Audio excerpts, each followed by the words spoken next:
Greetings again, back with another records unboxing. This one has been quite the saga. So this is my latest purchase from Dusty Groove. By latest, I mean over a month or so ago. I won't go into the total story, but they've changed either carriers or shipping options. So now it's more expensive to purchase through them, through FedEx. And then FedEx right royally screwed up. So they also lied somewhere multiple times. The package said it was delivered over a month ago. It did not get delivered to me. Somebody had signed for it, apparently. That was not me or anybody else in my household. So they stuffed up with delivery, apparently.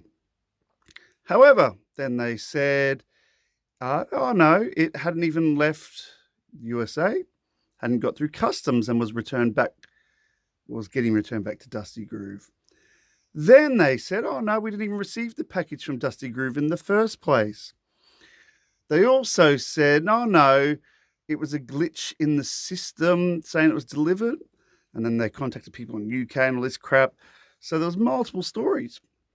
And then they finally said, oh no, it got delivered to the wrong address somewhere in USA, apparently. So yeah, this is all backy forthy crap. Fast forward to a month later nearly, of back and forth. Dusty Groove were going to, well, they refunded me. So they must have gotten to a point with FedEx like, nah.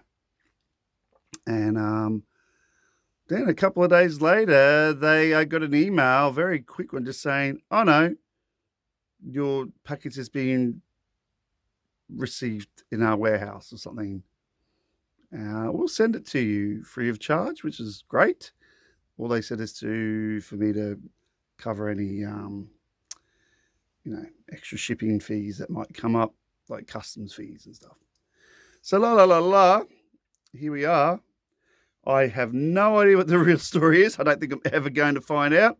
I don't know if this was delivered to somebody who, signed for it, knowing it was not theirs, and then they got it back. I don't know. I don't know what the story is, except I've got the knife in my hand now. I'm ready to finally get in and open this and see if there's any damage, by the way, because it's been a long time coming. And yeah, who knows what the situation is here. I don't know if there's damage. I don't know if people have tampered with these, if they had to get them back somehow. I have no idea. All I know is, from this experience, FedEx are a bunch of liars. All right. Here we go.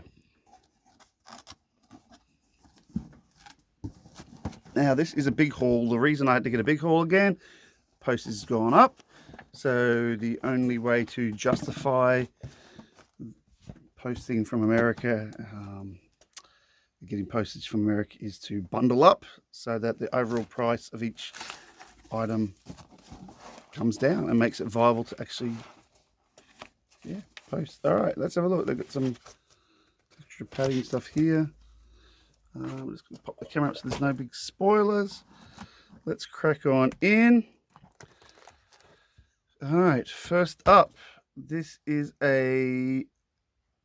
must be a reissue. It's brand new. I bought it because the price had dropped too, and also because who's playing on it. Oops. So let's see. We've got Freddie Hubbard and Art Blakey together on an LP called Feel the Wind.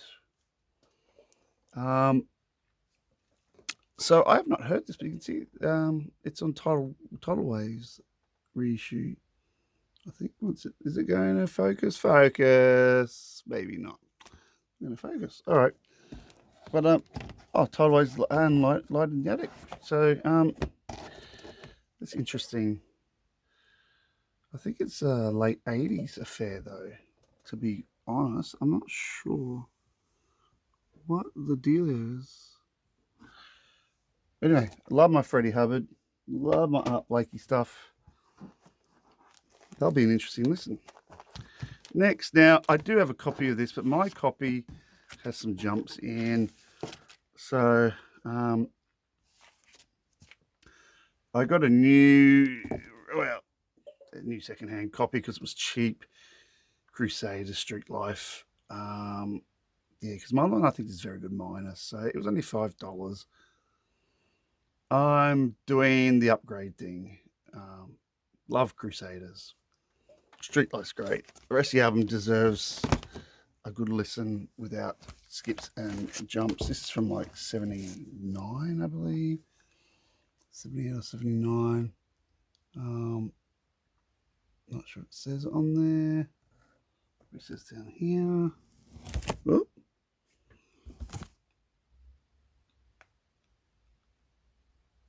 There we go, 79. Thanks for your patience. Yeah. So I know I'm in for with that. Cool LP. Okay. Next up. Now, because of the stuff up, I actually have some double ups. I actually bought a couple. Thought I was never going to get this package back after they said they delivered it.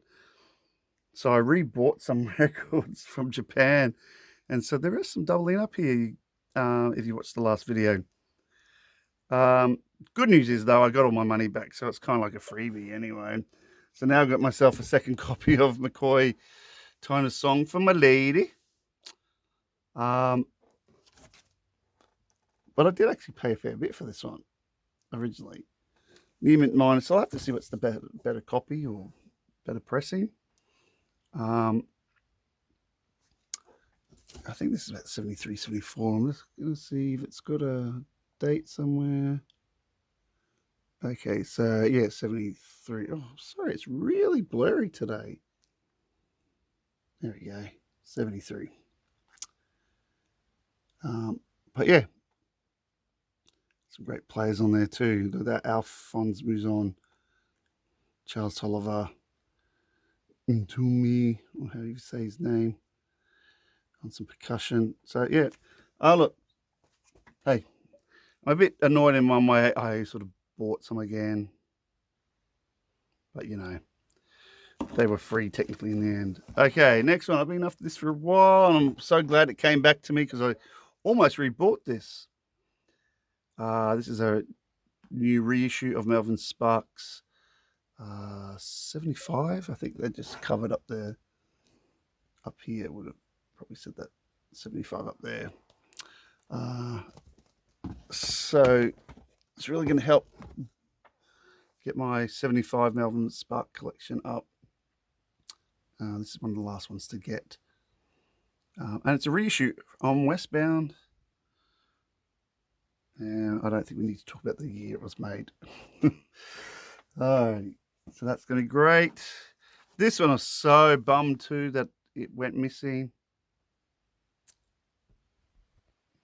But almost bought it again and glad I got it back. Bernard Purdy's Shaft. Fantastic. Now this is a reissue on BGP. Still got some plastic, looks like sealed or was sealed, I'm not sure. But hey, Bernard Purdy, awesome. Let's see, next, moving right along. This one again is a double from last time. So now I've got two copies of Charles Lloyd's Quartet Dreamweaver.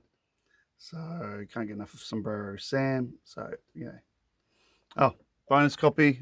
Again, have to see which one is maybe the better copy to keep. Now this one I'm really relieved I've got back. It's been after this for a while, and I paid a little bit for it at first. Well, even though now I've got the money back, but it doesn't matter. It was more about trying to get the LP, which is O'Donnell Levy's Everything I Do Gonna Be Funky, with that great cover. But yeah, O'Donnell Levy, great guitar player, usually a sideman. But this is his own LP. He's got a few, and they're very good. So this is about 1975, I think. Anyway, so we'll get into the. Oh no, there we go, 74. So that's okay. So we'll get into the mid 70s, but yeah, still some really nice stuff in here. So glad that this one came back to me as such. All right, now what have we got here? So I'm assuming, oh, they just put some extra reinforcement. Oh no, wait, it's oh, they've actually bundled it. So that is different for Dusty Groove. I've never had them do this.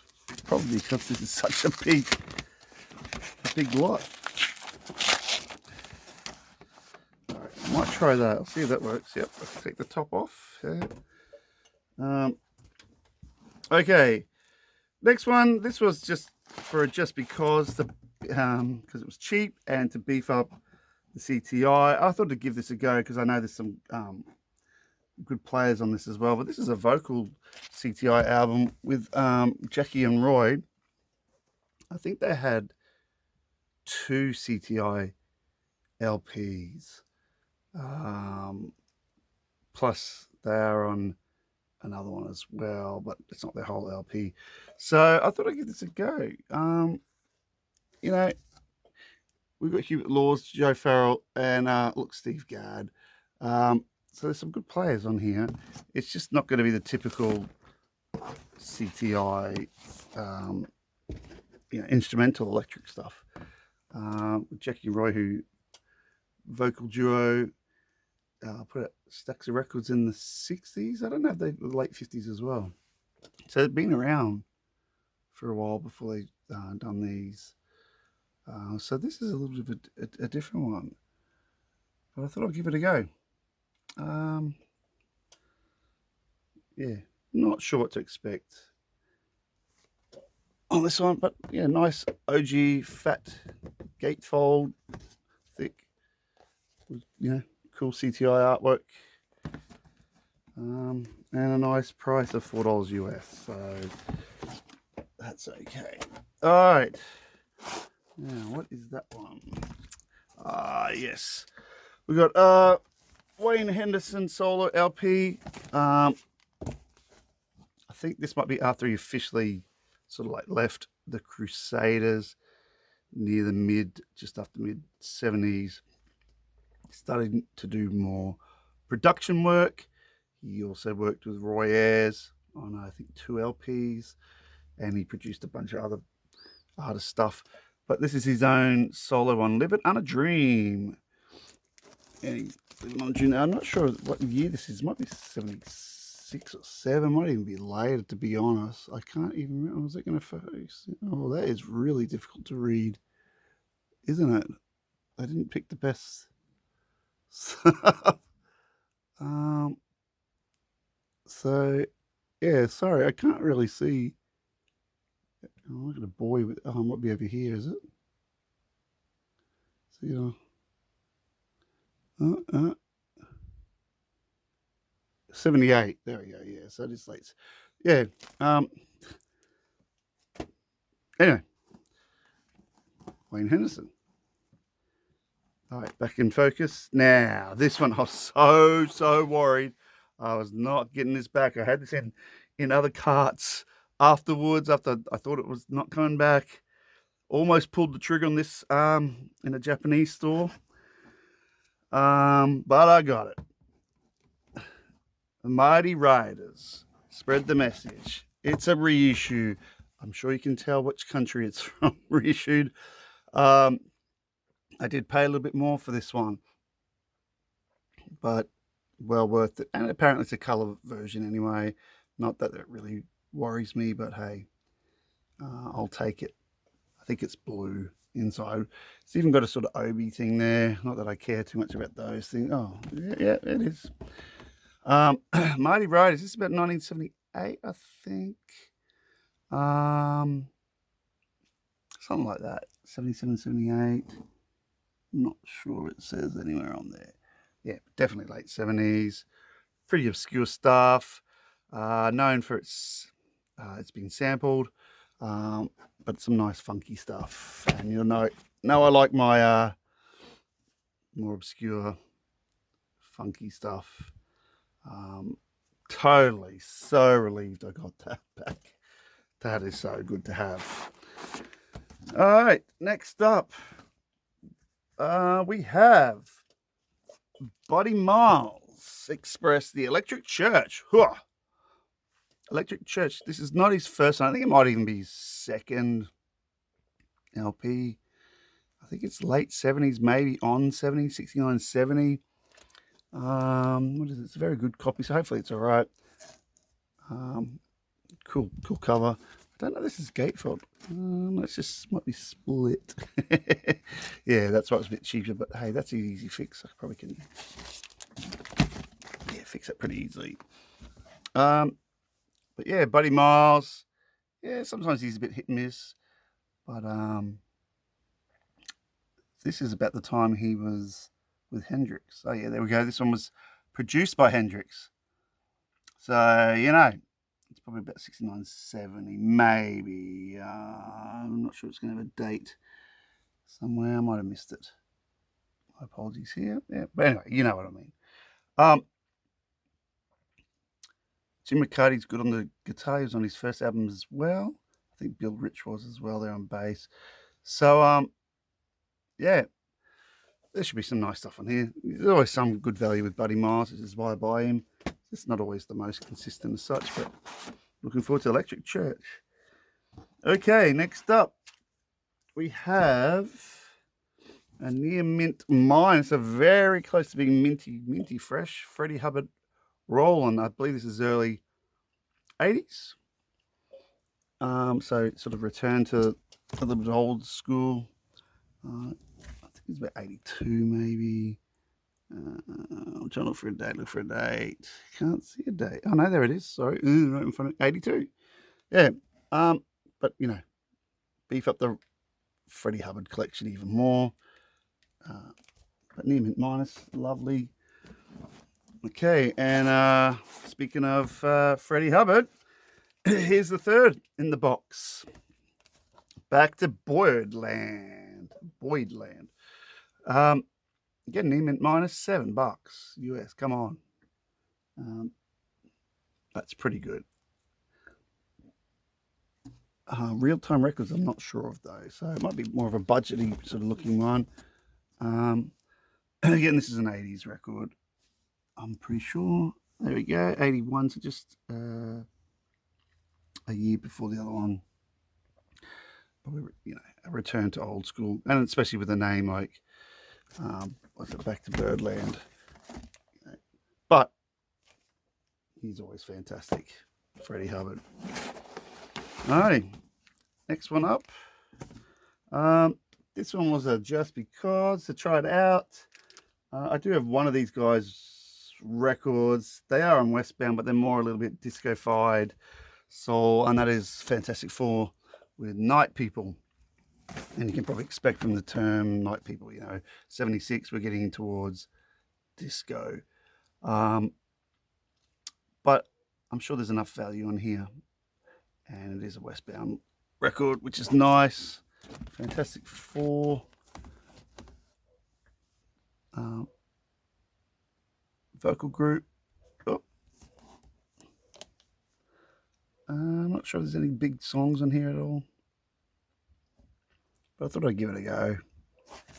Fantastic Four. Night People. All right. Next bundle. Oh, no. Yep. Next bundle. So they've done this. It's good to see they're packing it really well.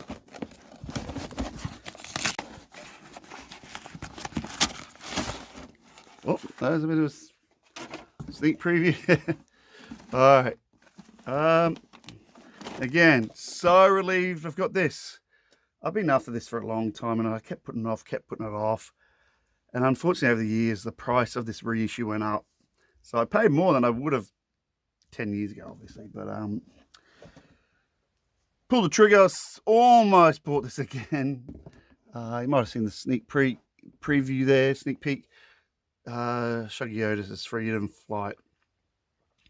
I have his other LP around the time, Inspiration Information. So I sort of see these as a pair, these two. I know he had an earlier one as well. And this one I think is a coloured vinyl one. Purple, there you go, purple vinyl pressing. Again, not that I really care too much about that. But I suppose it's nice. It fits in with the theme, which you don't always get. And obviously this is going to have Strawberry Letter 23 on the original. So that's nice to have. So yeah, again, really looking forward to this one. Really happy to have this in my collection finally. It's a new reissue, still sealed.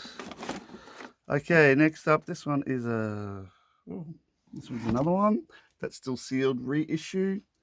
I bought this, it got marked down, so I was really happy about that. It's marked down from 36 US down to 20. I think it's a 2LP actually. Well, it feels pretty heavy, and this is Gil Scott-Heron and his Amnesia Express. So later stuff from Gil Scott-Heron, legend in his own mind, and I believe it's a live concert. And I think this is a German pressing. So live at the Schauberg Theatre in Bremen in 1983. So yeah, he's doing older songs, probably some of the ones there that are early 80s as well there. Washington, D.C. But he goes back to do the bottle there. So this will be cool because I don't have any live Gil. Oh, actually, no, I do have one. Sorry, my bad. From the 70s. This is a bit later, but hey, it's 2LP, so that was a pretty good bargain. And is that a gatefold? Oh no, they didn't do the gatefold thing. I think they've just done the whole bung 2 LPs in the one thing. Yeah. Anyway, that should be some fun. Next up, now this again is another double up from the last one. I didn't think I was getting these, and I saw it somewhere else in Japan. I bought it anyway. So now I've got two copies of Starguards, Changing of the Guard. The other one I got was a promo, though, I'm pretty sure. So yeah, even though this says near mint minus and should still be in awesome condition, one's a promo, and I don't think this one is. One's not. So we'll see. But yeah, obscure stuff these days. Starguard. Not a lot of people probably know Starguard. Funky female stuff. That's again about 1979 from memory. Alrighty, next one up is a very good plus